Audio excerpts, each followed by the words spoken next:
যে জামাতে ইসলামকে ভোট দেওয়া হতে না যায়।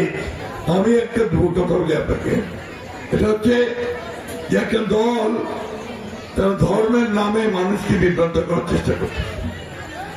তারা বলতে শুরু করছে যে দাঁড়িপাল্লাকে ভোট দিলে নাকি বেহেশতে যাওয়া যাবে। নাউজুবিল্লাহ বলতে হয়, তাই না? এই কথাটা কি ঠিক? একটা মার্কাকে ভোট দিলে বেহেশতে যাওয়া যায়?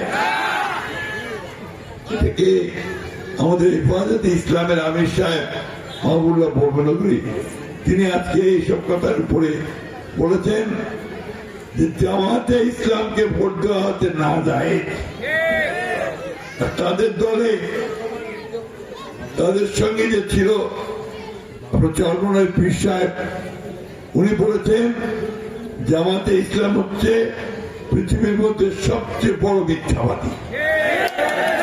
এই একটা দলকে ভোট দিয়ে আমরা তো আমাদের ঈমান নষ্ট করে ফেলবো, ঠিক কিনা বলেন? তাই আমি অনুরোধ করব মা বোনদেরকে, ভাইদেরকে কোনো বিভ্রান্ত না হয়ে দেশের উন্নয়নের জন্য, আমাদের ৭১ সালের স্বাধীনতাকে ধারণ করবার জন্য, ২৪শে জুলাই যুদ্ধকে ধারণ করবার জন্য আসুন আমরা এই ১২ তারিখে, তার মাত্র ২ দিন পরে আমরা ধানের শীষে ভোট দিয়ে আমাদের তারেক রহমানকে প্রধানমন্ত্রী করি এবং দেশে উন্নয়ন করি। বন্ধুগণ, শান্তিতে নিয়ে আসি, শান্তি।